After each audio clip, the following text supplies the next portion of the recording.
quem eu estava falando, doutora Jubica. Estou muito grato por você estar aqui na nossa live de hoje. Pessoal, uma referência na área da longevidade, da endocrinologia, um especialista aí em tiroidite. Eu percebi muito que a obesidade estava aumentando muito. E eu vi um artigo de 2019 que nós tínhamos 49% de pessoas acima do peso. E eu vi esse mesmo artigo, ele falava que a perspectiva de 2030 é que 66% das pessoas estejam acima do peso. Então, nada melhor do que a gente distribuir um pouquinho de conteúdo para esses pacientes, para esses colegas, diminuírem esse percentual, melhorar a qualidade de vida, melhorar o estilo de vida, né, Ju? Muito recentemente a gente viu até uma pessoa extremamente famosa, né, que está no holofote da mídia, falando essa grande bobagem, né, com um alcance gigantesco, alcance de milhões de pessoas, fazendo um discurso dizendo que a obesidade não é sinônimo de doença, que essa era uma imagem que precisava ser desconstruída, o que é diametralmente errado, né? É uma percepção extremamente equivocada. Quando a gente fala que a obesidade é uma doença, porque ela está associada ao aumento de risco de doença, mas ela por si só ela já é a doença. Não existe obesidade saudável, não existe esse conceito de obesidade saudável. Esse é o conceito que é, infelizmente, bastante equivocado. A obesidade é uma doença por si só. Então, ela não é uma doença só porque ela leva a diabetes, hipertensão, cardiopatia, distúrbio de sono, aumento de risco de câncer, alterações musculoesqueléticas. Ela é uma doença por si só. Mas não só isso. O aumento também da obesidade, ela vai levar a ter várias patologias devido à inflamação também, que a obesidade é uma doença inflamatória. Um ponto também essencial é o quê? A resistência insulínica, devido ao estresse, ao pão, ao macarrão, ao arroz, ao estilo de vida moderno. E esse estilo de vida moderno acaba levando o paciente a ficar com obesidade. Essa é a marca registrada, é a assinatura metabólica da obesidade, a resistência insulínica e a inflamação. E outro ponto também é a própria parte da microbiota intestinal. A gente vê muito isso no estilo de vida moderno, que o paciente tem uma alimentação totalmente errada. Aí fala, não, mas microbiota intestinal, que invenção isso. Vocês pensam que a imunidade está relacionada a isso, a obesidade está relacionada a isso? E está relacionada também. Você come pão, macarrão, tá? Vai bagunçar a microbiota e vai te dar obesidade. A Ju, aqui ela é especialista em tireoide. Do ganho de peso com a função de tireoide, ela é bidirecional. Então, a gente vai ver pessoas que aumentam de peso, que são obesas, que têm percentual de gordura alto, que têm resistência à leptina, e elas desenvolvem uma alteração de função tiroidiana que é secundária ao seu peso. E existe o contrário também. Então, eu tenho uma disfunção de tireoide que muda a minha termogênese, muda a minha lipogênese, que muda a minha capacidade de saciedade, muda o funcionamento dos meus adipócitos, e eu ganho peso porque eu tenho uma disfunção de tireoide. Mas, nesse caso, e isso já tem assim, uma quantidade muito grande de estudos mostrando que assim, esse ganho de peso secundário à disfunção de tireoide, ele vai ali ser de uns 2, 3 quilos, mas assim, ó, não mais que isso. Então, a gente pode culpar um pouquinho a tireoide, mas é um pedacinho pequeno, 2, 3 quilinhos ali, olha lá. É muito mais comum que a gente desenvolva disfunções de tireoide secundárias à obesidade. E o obeso, infelizmente, muitas vezes ele tem uma combinação de fatores. Ele tem, além do fator genético, de estilo de vida, de sono, de microbioma intestinal, mas ele, além de comumente consumir mais energia do que gasta, ele é um mau gastador energético. Ele é uma pessoa ineficiente energeticamente. Tem alguns pacientes que chegam assim, André, é porque eu como muito pouco, mas eu não quero fazer atividade física, tá? Então já prejudica muito e às vezes nem quer melhorar a alimentação. Eu falo, não tem como. Se você tem que fazer o básico, se fizer o básico bem feito, tem resultado. Ah, como é que eu melhoro a resistência insulínica?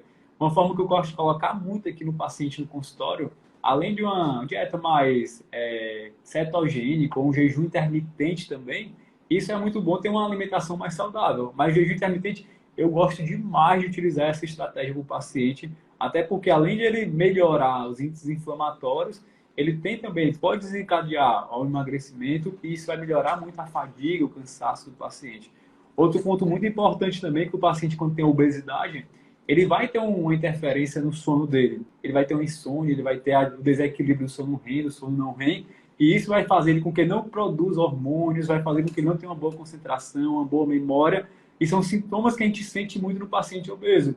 Ele tem um desequilíbrio de queda de cabelo, unhas quebradiças, tem um desequilíbrio da libido. Eu me sinto cansado, me sinto sem energia. Até isso está muito relacionado ao sono também, né? Você tem uma noite de sono mal dormida, no dia seguinte você já acorda de pé esquerdo para engordar. Você já acorda com mais ativação dos hormônios de apetite, com uma grelina maior, você acorda com mais resistência à insulina, e a sua insulina, no mínimo, vai estar 30% mais alta. Então, assim, você já, a noite mal dormida, você já acordou naquele dia para engordar.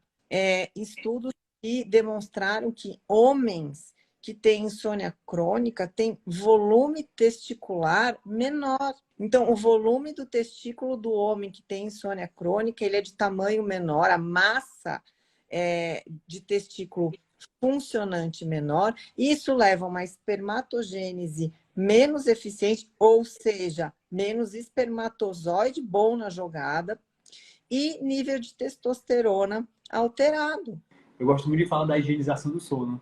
Às vezes é algo básico, tá? Às vezes é algo básico que o paciente faça no dia a dia, como ter uma boa alimentação, com alimentos ricos em triptofanos, suplementar com triptofanos, suplementar com a melatonina, dormir no ambiente escuro, não beber bebidas energéticas antes de dormir é importante também, para não ativar um pouco mais a adrenalina e atrapalhar um pouco mais o sono.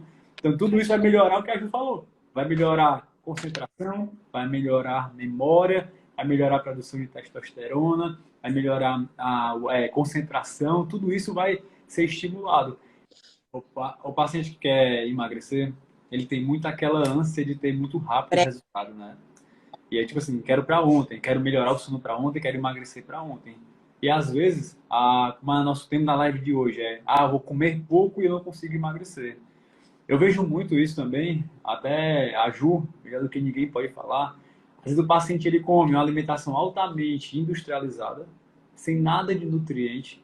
E às vezes quando a gente pega a própria tireoide dele, está totalmente desequilibrada.